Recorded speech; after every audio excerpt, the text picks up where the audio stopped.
Good day, everybody. All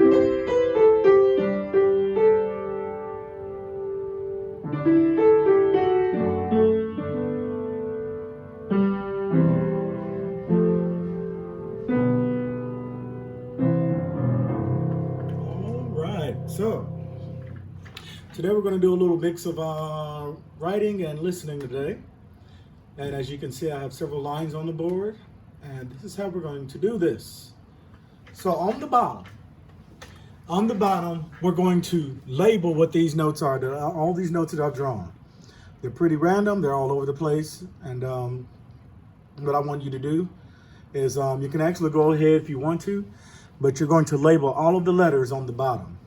On the top, we're going to label the number or the order that I'm going to play them in, okay? So this is how it's going to work. I'm going to play these two. I'm going to play one of these two first, and whatever I play first, I want you to write a number one up here. So if it looks like and sounds like I did this one first, write one on here. If it looks or sounds like I did this one first, write a one right here.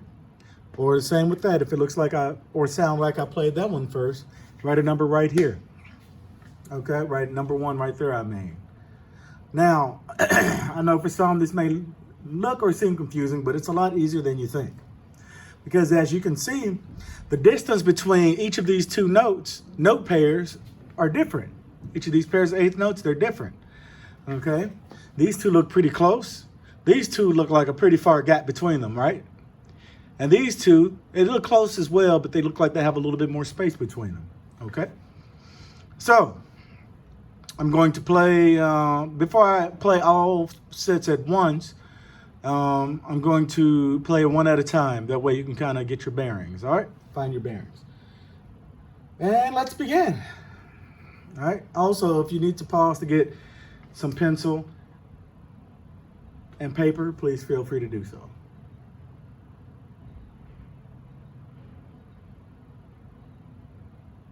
All right, let's see. Let's go ahead and go.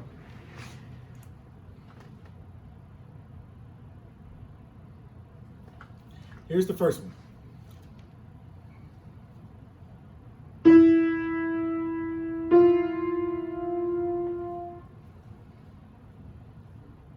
I'll do it again.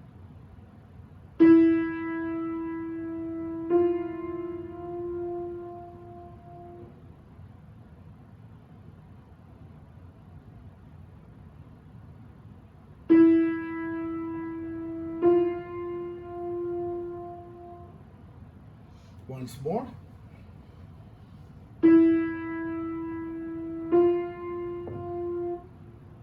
And I'll play them together.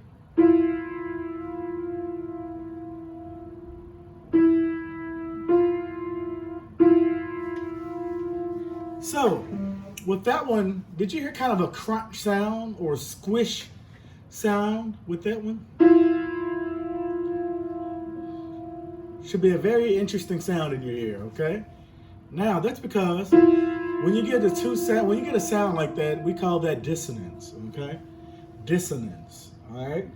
And dissonant sounds are usually between notes that are very close to each other. Or even something like this. Or this.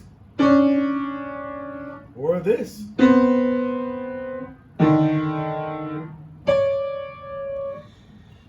Those are dissonant notes, okay? They're actually very popular these days, and when played correctly in a certain way, can be actually quite beautiful, like this.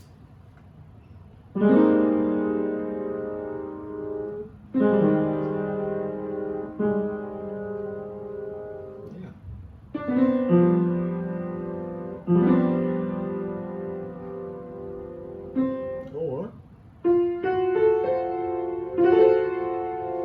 let's want a little bit more interesting flavor to it. Now those are dissonant notes and dissonant chords. Now, which one of these pairs looks dissonant, which means they're very close to each other? If you said the middle one, you're absolutely right. Excuse me. So go ahead and write a one up there because I did that one first. Okay.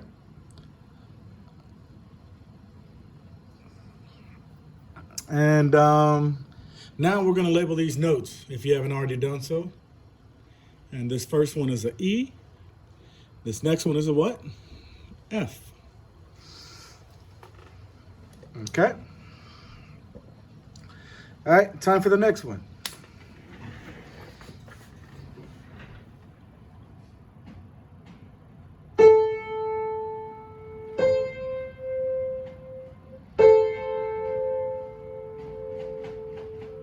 I'll do it again.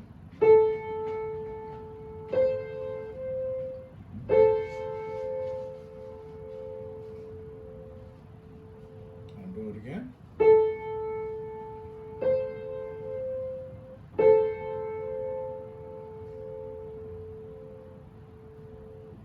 One more.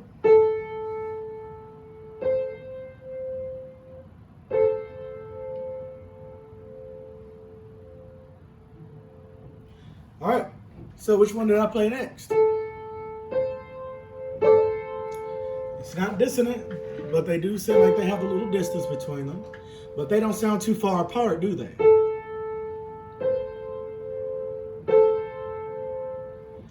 Which one is next? If you say the first one right here, the first set, then you're right. So that's number 2. And what are the note letters? Also, if you have trouble with these note letters, feel free to refer to the other videos I've done or the other papers that you should have when we've labeled the lines and the spaces, okay? Remember, the lines going up is E, G, B, D, F, and the spaces going up is F, A, C, E, okay? All right. Or a sentence step, you remember the lines, every good boy does fine, and the spaces spell face, F-A-C-E. Okay? So what are these letters? First one's A,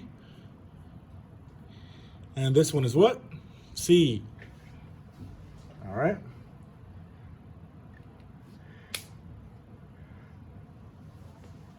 Now, since we only have one left, we can already determine what the last one's going to be. So I'll play it for you.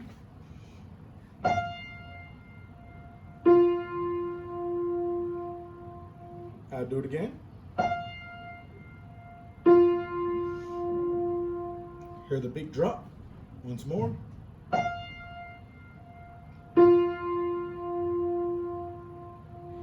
And one more time.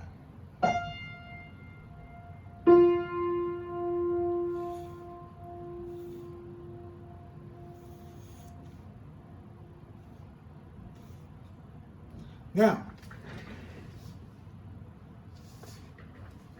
as you can see, this note and that note has a lot of space between it. That's why it sounded such like a big drop, okay? And this drop actually has a name because there are 8 steps between that note and that note, okay? 1, 2, 3, 4, 5, 6, 7, 8. I'll do it again. 1, line, 2, space. 3, line, 4, space. 5 on the line, 6, space. 7 on the line, 8, where that note is in the space. Okay? We call that an octave. Okay? Like an octagon has 8, or octet, 8 people. Octagon has 8 lines. This has 8 steps between the first and the next note I played. And we call that an octave in music. An octave for 8. Okay? So just to be familiar with the terms, we call things like this dissonance.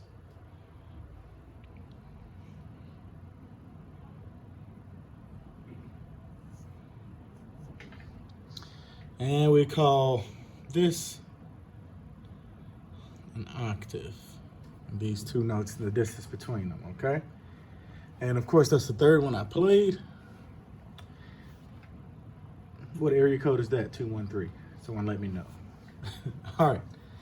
And this first note is what? An F. And the note down here is what? Also an F. So it went from a high F to a lower F, okay? F to F. And that's another way you can know if notes are an octave, okay?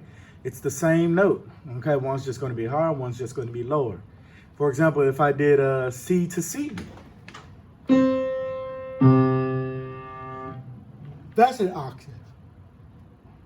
That's an octave, okay? You can even go from the bottom to the top. It's the same note. They're just 8 steps apart, okay? And those are octaves. I can do another one. Octave. Octave, okay? So those are all octaves, okay? So, how about you do one yourself?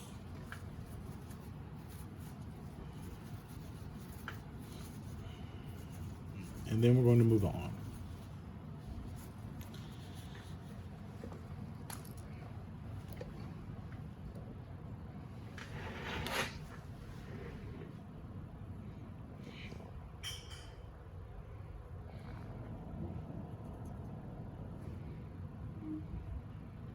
I know that looks a little tiny, but that's how it's going to go.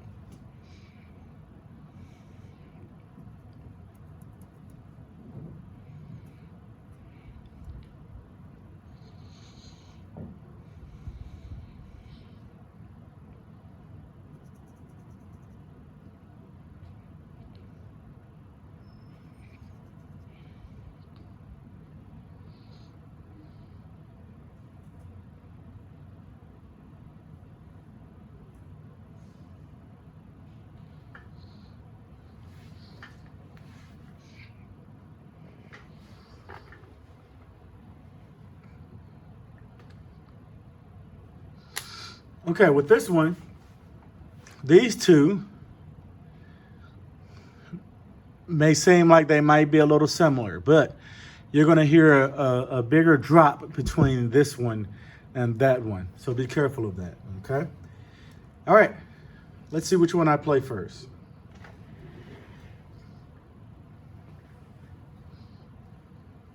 I'll play all 3, and you're going to have to put it in order, okay? I'll play all 3, and then you're going to have to put it in order, okay? Let's begin.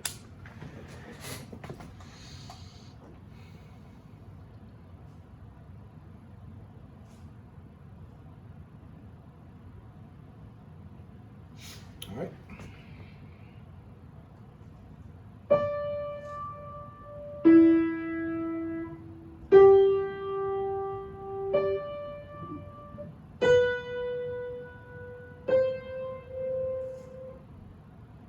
I'll do it again before I play them all at the same time.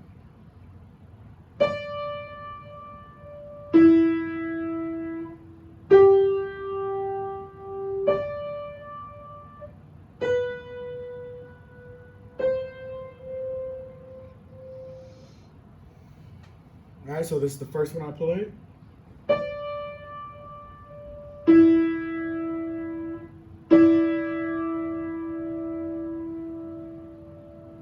Which one was that?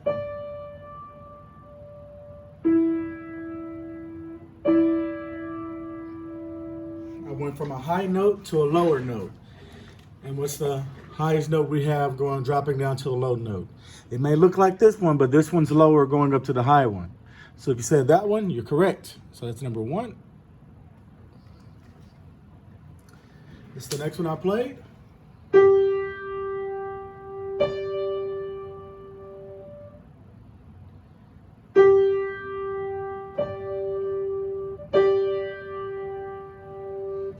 Which one is that one? If you said that one, you're absolutely right. So that's number 2, which means this one's number 3, and I'll play it for you.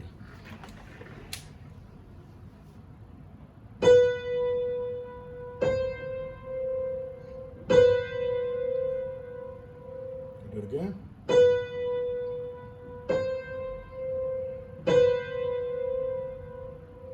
As you can see, this one in the middle has some dissonance, okay? And what are these notes? You have a B and you have a C, 2 very close notes, okay? Those are dissonance, okay? And what are these 2 notes? The first one I played. If you said D and E, you're correct. Okay, it's almost an octave, but not quite. Now, if this note would have been down here to another D, which is the note right under this first line here, we haven't gotten to those notes yet, underneath the lines. Now, if you would have went down there, that would have been an octave, but it stopped at a 7, okay? It stopped at 7 steps, all right? So that's a 7th, all right? And that's D, E. And this first one right here went from lower to the higher one, and that's a what? G to D. And there's a name for that one as well, which is called a perfect fifth.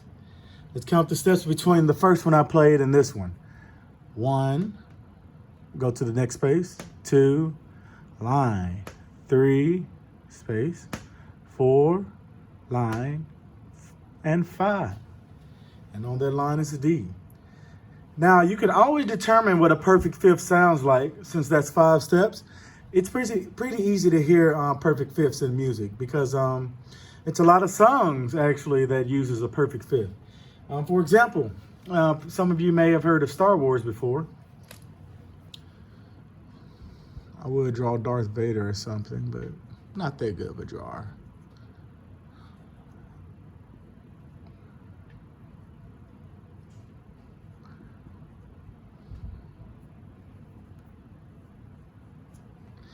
All right, I'm not sure if you ever heard of Star Wars, but yeah.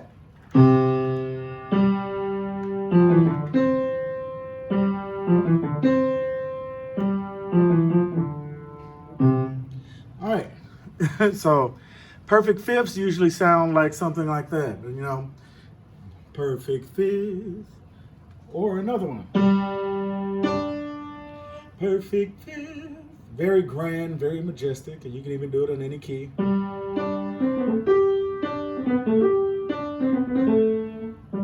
right, so those are perfect fifths, okay? All right, so I hope you did well on this video, and we're gonna move on to some more writing and ear training and things like that, so you can get even better at reading and writing your own music, okay? Hope this helps, and I'll see you next time. Bye-bye.